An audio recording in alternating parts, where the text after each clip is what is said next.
નમસ્કાર. આજે આપણે સમજીએ કે જીકાસ ઉપર રજિસ્ટ્રેશન કેવી રીતે કરવું. કે ચાલુ વર્ષે ધોરણ 12 પછી જો કોલેજમાં એડમિશન લેવું હોય તો ગુજરાત સરકારે જીકાસ પોર્ટલ થ્રુ કોલેજમાં એડમિશન માટેની પ્રોસેસ શરૂ કરી છે. જીકાસ થ્રુ જ હવે જે કોલેજ પ્રક્રિયામાં આપણે ભાગ લઈ શકીએ છીએ, કોલેજ એડમિશન પ્રક્રિયામાં જોડાઈ શકીએ છીએ. તો કેવી રીતે રજિસ્ટ્રેશન કરવું એ આપણે શીખીએ. સૌપ્રથમ તમારે ગૂગલ બ્રાઉઝર ખોલવાનું છે. ત્યાર પછી તેની અંદર જઈને તમારે જીકાસ વેબસાઇટ સર્ચ કરવાની છે અને જીકાસ વેબસાઇટ સર્ચ કર્યા પછી તમે જ્યારે વેબસાઇટ ઓપન કરો છો ત્યારે તમને આ બધું જોવા મળશે. અને એની અંદર જે છે ધોરણ 12 પછી તમે કયા કોર્સ પસંદ કરી શકો છો, કેટલી યુનિવર્સિટી છે, બધી જ માહિતી એ પોર્ટલ ઉપર તમને જોવા મળશે. એના સિવાય કેટલા કોર્સ ચાલે છે, કેટલી યુનિવર્સિટી છે, કેટલી કોલેજો છે, એ બધી જ માહિતી તમને જોવા મળશે. તમારે આ જે પોર્ટલની અંદર રજિસ્ટ્રેશન કરવા માટેની જે પ્રોસેસ શું છે એ પણ તમે સમજી શકશો. તો ચલો, 33 કુલ યુનિવર્સિટી છે, 500 કોર્સ ચાલે છે, 2749 જેટલી કોલેજો છે. અને હવે આપણે સમજીએ કે રજિસ્ટ્રેશન કેવી રીતે કરવું.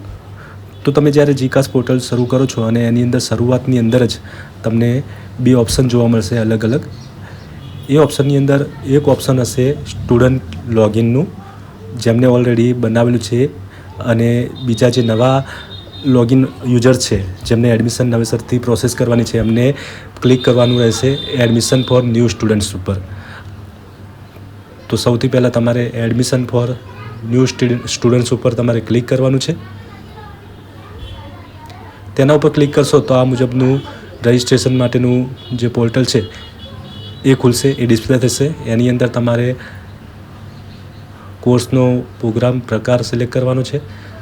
તમારે અંડર ગ્રેજ્યુએટ જે છે રેગ્યુલરમાં કરવાનું છે. Under graduate BAOU Baba Saheb Ambedkar open યુનિવર્સિટીમાંથી કરવાનું છે, એ તમારે પસંદ કરવાનું રહેશે. તમારે રેગ્યુલર જો કોલેજ કરવાની હોય તો એમાં અંડર ગ્રેજ્યુએટ પસંદ કરવાનું રહેશે. ત્યાર પછી તમારે ધોરણ 10ની માર્કશીટ પ્રમાણે તમારું નામ લખવાનું રહેશે.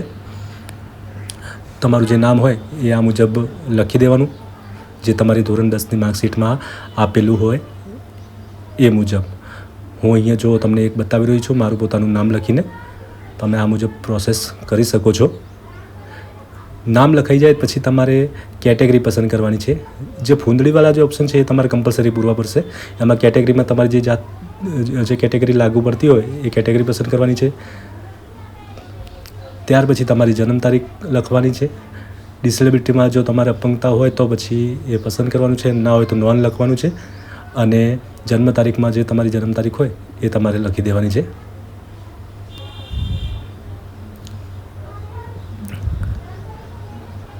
ત્યાર પછી નીચે તમારે અહીંયા રાઇટ ઓપ્શન ટિક કરવાનું છે. તમારું મેલ આઈડી લખવાનું છે. જે તમારું મેલ આઈડી જે ચાલુ હોય એ તમારે લખવાનું, કેમ કે આ મેલ આઈડીની અંદર તમારું યુઝરનેમ અને પાસવર્ડ તમારો આવશે. એટલે ખાસ મેલ આઈડી જે છે એ તમારે જે ચાલુ હોય, જે તમે યુઝ કરતા હો એ જ લખવી, કેમ કે આખી એડમિશન પ્રોસેસ દરમિયાન તમારે આ મેલ આઈડી ખાસ મહત્ત્વનું રહેશે. અને તમારો જે ચાલુ મોબાઈલ નંબર હોય એ મોબાઈલ નંબર પણ નીચે મોબાઈલ નંબરની અંદર એડ કરવાનું રહેશે, જેની અંદર ટેક્સ્ટ મેસેજ આવશે તમારો OTP.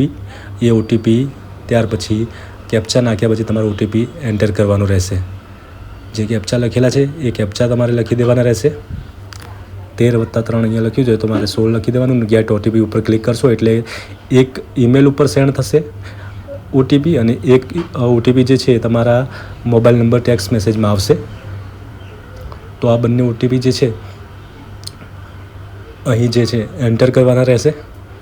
Enter OTP number, email OTP number, એની અંદર તમારે OTP નાખવાનું રહેશે. જે તમે મોબાઈલ નંબર નાખ્યો છે, જે તમે ઈમેલ આઈડી નાખ્યું છે એ ઈમેલ આઈડીમાં તમારે OTP આવ્યા હશે. મોબાઈલ નંબર ઉપર જે OTP આવ્યો એ OTP ટાઈપ કરવાનો છે.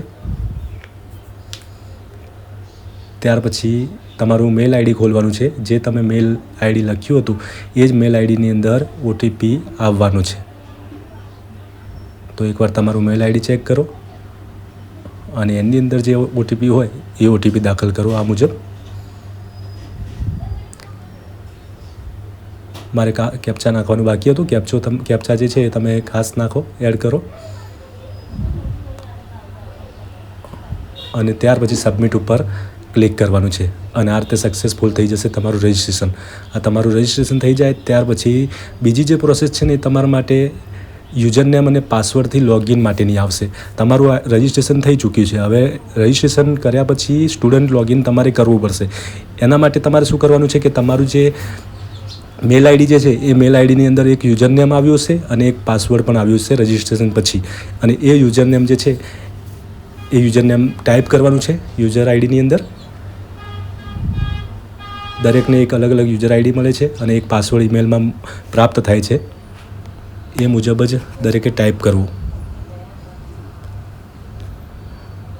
પછી સિલેક્ટ ફોર્મ ટાઈપની અંદર તમારે જે ગ્રેજ્યુએટ, અંડર ગ્રેજ્યુએટ, રેગ્યુલર એ ક્લિક કરવાનું છે.